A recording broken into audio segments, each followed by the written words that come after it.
At sa punto pong ito, makakapanayam naman natin si Father Chris Arthur Militante, tagapagsalita ng Archdiocese ng Palo. Magandang tanghali po, Father Arthur. Si Connie Season po ito. Magandang tanghali sa inyo at Connie at saka Rafi at na-tunod na yun sa programa. Opo, alam nyo, talaga hong marami siyempre ang nakita namin nag-abang, naging very inspired sa pagdating po ng Santo Papa dyan po sa inyong lugar. Ano ho ang overall impact na nagawa nito? Yung pagbisita mismo ng Santo Papa sa mga taga dyan po sa Tacloban, maging ho sa Palo Leyte. Isa pong malaking bagay yung pagbisita ng Santo Papa. Kahit po nung clinic namin na bibisita siya dito sa Archdiocese ng Palo sa mga nasalanta ng Super Typhoon Yolanda. Kami po ay nanasik na po sapagkat at saka naramdaman po namin yung pag-asa at saka pagkikita po ng buong mundo, ng buong simbahan sa pamamagitan po ng pagpunta dito ng Santo Papa Pope Francis.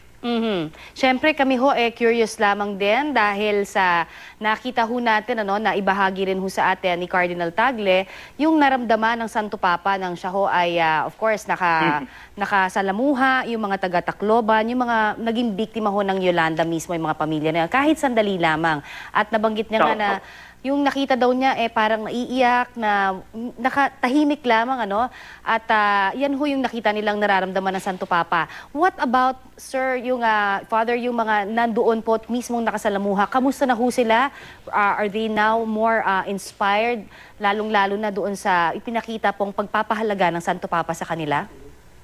Opo, lalo na po yung kasama niya sa pananghalian. Yes. In fact, kaya po hindi po namin inilabas muna yung mga pangalan ng mga kasama ng ating Santo Papa kasi kasama po sila po ang nagre-represent po ng lahat po ng mga biktima at nasalanta po ng mga kalamidad dito sa Pilipinas.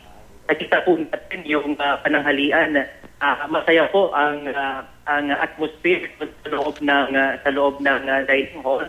Kasama po ang ating Santo Papa, tsaka nagbibigay po ng mensahe ang ating Santo Papa, mga mensahe po ng pag-asa, at tsaka yun po ang inabangan ng ating mga kababayan dito sa Archdiocese ng Palo. At yun nga ho, masayang-masaya sila sa mga mensahe ng pag-asa at tsaka mensahe ng assurance po na sa kapanalangin Santo Papa na sa kabila po ng mga trahedya na nangyari, kasama po namin ang Santo Papa at saka hindi po kami iniwan ng Panginoon. Yes, and I think, Father, ang talagang tumatak yung he really spoke from his heart, hindi ba? Alin ho doon sa mga naiwan niyang mensahe dyan sa inyo po, particularly para po sa mga biktima, ang tumatak ng husto sa marami ho sa inyong mga kababayan dyan? Isa po sa sinabi ng ating Santo Papa nung pagpunta niya dito sa Tacloban, nasabi po niya na this visit is for me. So, ang ibig sabihin po pagkakaintindi ko po doon na kami ay nananabik sa pagdating ng Santo Papa kasi siya ay magbibigay sa amin ng pag-asa at saka mga panalangin. Pero doon mismo sa pagbisita niya po dito sa Archdiocese ng Palo at saka nakita niya po ang kalagayan, lalo na po bumabagyo nung siya ay nagbisa. Parang hindi lang po kami ang nakakuha po ng grasya, ng aral, pati rin po siya isa rin po learning experience po sa kanya na makasalamuha po talaga yung mga biktima at survivors ng Super Typhoon Yolanda. At tuwang-tuwa ho kami na sa kabila ng shortened na schedule niya dito sa Archdiocese ng Palo, the mere fact po, alam niya may bagyo, alam ng ating Santo Papa na mapanganib ang pagpunta dito sa Leyte, ay itinuloy na pa po niya yung isang malaking bagay para sa amin. Yes, Father, talagang nakita natin talaga yung sinseridad, sabi nga talaga na hindi, sabi niya nga, I don't know what to say, hindi ba? Sabi niya, hindi daw niya alam kung anong sasabihin sa mga nandoon. May silence na lang daw yung parang be silent na lang and be with us in our journey. Yes, he really didn't say much, but he really, kumbaga, pinakita niya yung kanyang concern through his actions. At yun naman ang napaka-importante. Opo. Father, ito lang i-confirm ko lang. Kasi meron naibalita lang sa amin ang ating kasamahan na si Rhea Santos na nagpunta dyan sa may Palo Cathedral. At naitanong niya, dahil nakakita daw siya ng mga parang barricades sa loob mismo ng Palo Cathedral.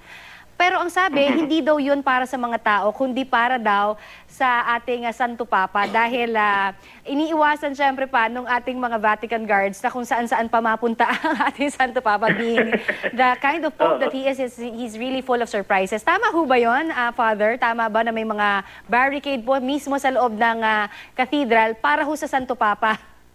Para sa Santo Papa. Wala naman ho mga barricade para sa Santo Papa. Kasi may mga marshals po kami na po sa daan ng ating Papa. Kung sakali natuloy talaga as scheduled yung pagbisita niya dito sa cathedral. Okay. Kasi lalabas siya, may dadaanan pa siya sa likod, Tom Grave. Bago siya sumakay ng sasakyan, patungong airport, and then pabalik ng Maynila. Siguro po, yun po ay guide lang po sa ating mga pilgrim po kung hanggang saan po ang lugar para sa kanila para naman po magpanasilidad ng kaayusan sa pagbisita ng Santo Papa sa cathedral po. I see. Okay. Yung napaikli nga ho, 'di ba? Sabi nyo nga, though very brief lang ang kanyang pagsistay.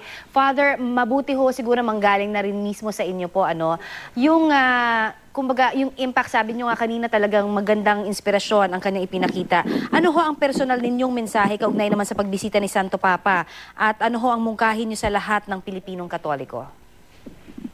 Yung mensahe po in behalf of the Archdiocese the media coordinator po dito sa Archdiocese, ay puso po ang papasalamat namin sa Santo Papa na siya po, the moment, sabi nga niya sa kanyang homily, na the moment he saw the devastation dito sa Archdiocese of Palo, he wanted to really visit us and come here. At nakita niya yung pakikipagtulungan at saka yung pananalig ng mga Pilipino na sa kabila ng trahedya ay nakakangiti pa rin at nagtitiwala pa rin sa Diyos.